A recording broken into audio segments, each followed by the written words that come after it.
मु डॉक्टर प्रीतिश चंद्र पात्र मु clinical haematologist and haemato oncologist वर्तमान में Apollo hospital Bhubaneswar regular consultant हिसाब से आज हम क्लिनिक रे गोटे हिमोफिलिया रो कैंप आम अरेंज करछु। सर से जिनस हम पचरे छ हिमोफिलिया कोन होता है से कोन गोटे सिम्पटम्स असले हम जानिए हिमोफिलिया डॉक्टर कंसल्ट करी। अच्छा हिमोफिलिया गोटे एक्चुअली ब्लीडिंग डिसऑर्डर ब्लीडिंग रोग जोटा कि मनकर आमर बॉडी रे नॉर्मल मेकानिज्म थाए कि कोठी कोन खंडे खबरा हेले कोठी माड हेले इंटरनली हो कि जोटी ब्लीडिंग हेले ऑटोमेटिक सेटा बंद हो जावा कथा रक्तकरण आपे आपे कंट्रोल हो जाए तापई बहुत गुडे बॉडी रो मेकानिज्म अछि ब्लड वेसल रक्त शिरा माने चापी जानती प्लेटलेट काम करे और क्लॉटिंग फैक्टर माने मिसी के समस्त काम करंती अटकीबार चेष्टा करंती किंतु हेमोफिलिया रोग रे ए गोटे जेनेटिक रोग एथरे क्लॉटिंग फैक्टर जो थाए से माने तैयारी हे पारंतनी सफिशिएंट अमाउंट रे जति मात्रा दरकार रक्त रे जमाट बांधिया पई से माने सेति मात्रा रे तैयारी हे पारंतनी आउ एई दोषटा जीन थ्रू रे ए जेनेटिक डिफेक्ट थ्रू रे वंश वंश धरी आसे आउ मां माने एटार कैरियर हे थांती आउ तांको थ्रू रे जीन टा पिला धरे आस्ता है बट 70% क्षेत्र रे एटा जेनेटिक आसे आउ 30% क्षेत्र रे जेनेटिक हिस्ट्री न थाई कि फैमिली रे कहार न थाई कि नुआ करी डिफेक्टटा कहा देहरे देखा जाई ताई पारे आउ एथरे कोन होय ना जेहेतु क्लॉटिंग फैक्टर जति दरकार रक्त जमाट बांधिया पई सेति अमाउंट रे तैयारी हे पारेनी तो तेणु ब्लीडिंग हेले सेटा बेसी समय पर्यंत बहुत समय पर्यंत सेटा कंटिन्यू होता है तो जदि मनकर कहार आंटू रे माड़ होइला ताले सेति ता भितरे ब्लड बाहरले से ता भीतर कलेक्शन ही जाउथवा से कंट्रोल हो नथवा ता से आंटूटा फुला हे जिवो तो एथरे पुनी थाए कि सिवियरिटी तो केते परिमाण रो फैक्टर देहरे कम तयारी होची सही अनुसार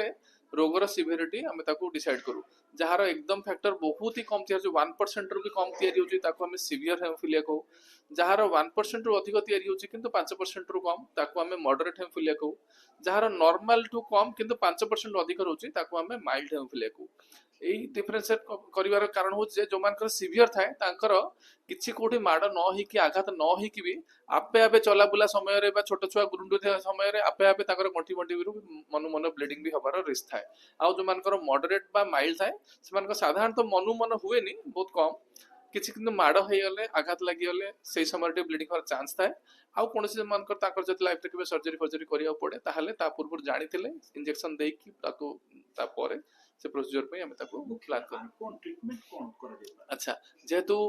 फैक्टर देहर तयारी ही पारुनी तेणु ताकू केमती एटा जेहेतु जेनेटिक फैक्ट आउ नुआ करी तो सेमती कि चेंज करि हबनी तो आगुरु कोन थिला ना जतल जना पड़ला रोग जे एटा फैक्टर अभाव रहउची तो प्लाज्मा लोग आगो ब्लड दोसले लोग तापरे प्लाज्मा दिया हला तापरे प्लाज्मा रो आउ टिके प्यूरिफाई करिके क्रायो प्रेसिपिटेट दिया हला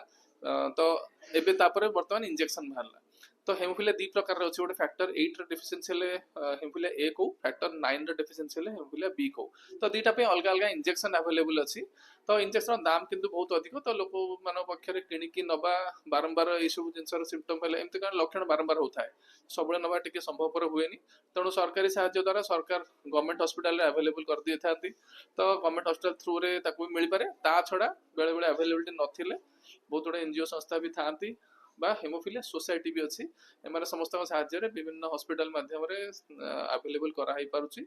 आउ ब्लीडिंग समय रे भी मिल पारुची जते बेले अधिक अवेलेबिलिटी थाए सेते बेले बहुत लोक तार प्रोफाइलैक्सिस नियंती बा प्रिवेंट करिया पे मझरे मझरे रेगुलर इंजेक्शन नै कि माने मेजर इवेंट को प्रिवेंट करे पेशेंट के बयस रो ई अछि एक्चुअली छोट छुआ छोट एटा जेनेटिक ना त जन्म रो तार थिगो डिफेक्ट जो मान तो सिवियर थे तो जन्म रो वर्षे बयस होई नथिबे गुरुंडी बा स्टार्ट होबा समय रे ही जणा पड़ जाए आउ जदि माइल्ड मॉडरेट थिबो ताहाल छोट बेलू जणा पड़ नथिबो बड़ बेले केतबेले दांत उपुड़ा हला हेतबेले जणा पड़ला कार कोन माड होइला सेते बेले जणा पड़ला कार एक्सीडेंट हला ब्लीडिंग हला बंद सेते बेले जणा पड़ला जदि माइल्ड बा मॉडरेट थिबो तांकर बड़ माने बड़ हला पर जणा पड़े जर सिवियर थिबो छोट बेलू गुरुंडी हला जणा पड़े आम्भार रिसेंटली गत वर्ष जने पेशेंट थिले तांकर 65 वर्ष बयस तांकर ब्रेन रे ब्लीडिंग हला पड़ी जाइतले थडे मुंडरू सेती बेले जणा पड़ला तांकर माइल्ड हेमोफिलिया अछि आउ आमे तार फैक्टर इंजेक्शन देई कि तार सर्जरी हमें करैथिलु तो हम तो 65 वर्ष ना जणा पड़ला छोट बेलू केबे कारण माइल्ड थिला केबे समती किसी इंजरी हेइनी केबे जणा ही पड़नी एतिर कोन पुरुष ना एटा सबले पुओ पिला होई थाए जियो पिला माने उनको देहरे जिन डिफेक्ट थाए बट से माने कैरियर हे थाए से माने अफेक्ट होंदनी बट पुओ पिला भीतर डिफेक्ट आसले सेडा रोग करे तार किछ वैज्ञानिक कारण अछि कोन पे हाँ डेफिनेटली कारण जो जीन रेट आसे सेटा एक्स क्रोमोसोम रे थाए आउ गोटे पुरुष भितर गोटे एक्स क्रोमोजोम गोटे वाई क्रोमोजोम थाए आ गोटे झील पिला भितर दीटा एक्स क्रोमोजोम थी जेहेतु गोटे एक्स रे डिफेक्ट हेले हुए झील पिला दीटा एक्स थाए तो गोटे डिफेक्टिव एक्स थी गोटे नॉर्मल एक्स थी तेणु जहाँ अभाव गोटे डिफेक्टिव एक्स रु रहे नॉर्मल एक्स टा पूरण करदब किंतु पुओ पिला क्षेत्र में गोटे एक्स गोटे वाई थाए तो वाई क्रोमोजोम रे किछटा इनफॉरमेशन कम थाए तो एक्स रे डिफेक्ट हेले वाई ताकू बैलेंस करि पारेनी तेणु पुओ पिला भितर गोटे भी डिफेक्ट जन आसला माने सेटा रोगरे ଆପଣ ଏଇ ଯୋଉ ହେମୋଫିଲିଆ ପାଇଁ ଅନେକ ଦିନ ହେଲାଣି ଆପଣ ଟ୍ରିଟମେଣ୍ଟ କରୁଛନ୍ତି ସେବା କରୁଛନ୍ତି ଆପଣ କେତେ ଦୂର ସନ୍ତୁଷ୍ଟ ଅଛନ୍ତି ଆ ପାଇଁ ଯାହା ସବୁ ଟ୍ରିଟମେଣ୍ଟ ଯାହା ସବୁ ଗଭର୍ଣ୍ଣମେଣ୍ଟ ଯାହା ସବୁ ବାହାର କରିଛି ମେଡିସିନ ହଉ କି ଇଞ୍ଜେକ୍ସନ ସେଥିରେ ସନ୍ତୁଷ୍ଟ ଅଛନ୍ତି ଆଉ କିଛି ରାତିରେ କାମ ଶୁଣନ୍ତୁ ସବୁବେଳେ ତ ରୋଗଟା ଯେତେବେଳେ ରୋଗ ମାନଙ୍କର 50 ବର୍ଷ ତଳେ ରୋଗର ଯେତେବେଳେ ଜଣା ନଥିଲା ମାନେ କହୁଛି ଲୋକମାନେ ଆୱେରନେସ୍ ନଥିଲା ବହୁତ ଲୋକ ନିଜେ ଆୱେର ନଥିଲେ ତାପରେ ରୋଗ ପାଇଁ ଇଞ୍ଜେକ୍ସନ ଆଭେଲେବୁଲ ସବୁବେଳେ ନଥିଲା ଆଗରୁ ଲୋକ ପ୍ଲାଜମା ହିଁ ନଉଥିଲେ ଆମେ ଯେତେବେଳେ ପାଠ ପଢୁଥିଲୁ ଆଗରୁ ଲୋକ ପ୍ଲାଜମା ହିଁ ନଉଥିଲେ ତାପରେ ଧୀରେ ଧୀରେ ଯେତେବେଳେ ପଢିଲୁ ତାପରେ ଧୀରେ ଧୀରେ ଦେଖିଲୁ ଯେ ଫ୍ୟାକ୍ଟର ଆଭେଲେବୁଲ ହେଲା ତାପରେ ଆମେ ନିଜେ ଫ୍ୟାକ୍ଟର ଦେଇ ପାରିଲୁ ନହେଲେ ତା ପୂର୍ବରୁ ଆମେ କେବେ ଜାଣିନଥିଲୁ ଯେ ଫ୍ୟାକ୍ଟର ବି ଦେଇ ହୁଏ ମିଳେ ପ୍ଲାଜମାରେ ଦେଇକି ଟ୍ରିଟମେଣ୍ଟ କରେ ତାପରେ ଧୀରେ ଧୀରେ ନୂଆ ଇଞ୍ଜେକ୍ସନ ବାହାରିଲାଣି ଅନ୍ୟ ସବୁବେଳେ ରିସର୍ଚ୍ଚ ଚାଲିଛି तो नुआ नुआ इंजेक्शन नुआ नुआ ट्रीटमेंट सब चलती किंतु सेटा जहाँ भी अवेलेबल अच्छी अन्य अल्टरनेटिव सब गुड़ा ही बहुत एक्सपेंसिव सेटा जबे देई हबो गवर्नमेंट जबे प्रोवाइड करि परिबो एबी से माने ड्रग लिस्ट रे ऐड हेले पेशेंट माने सेथरु भी आउरी बेटर बेनिफिट पाई परिबे फैक्टर ऊपर भी नुआ नुआ इंजेक्शंस अवेलेबल अछि जीन थेरापी भी वर्तमान रिसर्च चलती तो इंडिया रे भी गोटे जीन थेरापी रे ट्रायल हेतला सेटा भी बहुत भलो रिजल्ट देखा देछि बट समस्त क्षेत्र रे एई सब हायर ट्रीटमेंट टिके संभव हेई पारेनी जीन थेरापी गोटे ट्रांसप्लांट भाई जिनटा तो से भी बहुत खर्च अच्छे अराउंड 50 लाख 30 लाख प्राय अप्रोक्सीमेट खर्च हुए बोली जहाँ आनुमानिक वर्तमान ये अच्छी प्रश्न सर अभी आज जहाँ आप देखुछंती जहाँ ओडिसा रे संख्या अछि कोन तार फ्यूचर कोन देखुछंती लोक माने अवेयर हेले प्रिवेंट करी हबो नेक्स्ट जनरेशन रे आसीबाटू तेणु एटलिस्ट सही भाव में जे जेमती थैलासेमिया सिकल सेल एनीमिया रोग थाए तो जहार भी परिवार रे थाए तो तांकर नेक्स्ट जनरेशन केमती अफेक्टेड न हेबे तो लोक मान जदी अवेयर हेबे सतर्क हेबे सचेत हेबे ताहले से माने आगुतुरा जानि की प्रिवेंट करबे केमती ना मा पेटर छुआ थिला बेले भी टेस्ट करी हुए हां प्रथम फर्स्ट ट्राइमेस्टर पर प्रथम 3 मास भीतर प्रेगनेंसी समय रे भ्रूणर परीक्षा करी कि जानि होउची जे जेनेटिक डिफेक्ट रहउची ना नाही तेणु से भलिया रोग रे हमकु जति जानु जे किछि जेनेटिक डिफेक्ट रहउची जोटा पिला पई क्षतिकारक तो सेतरे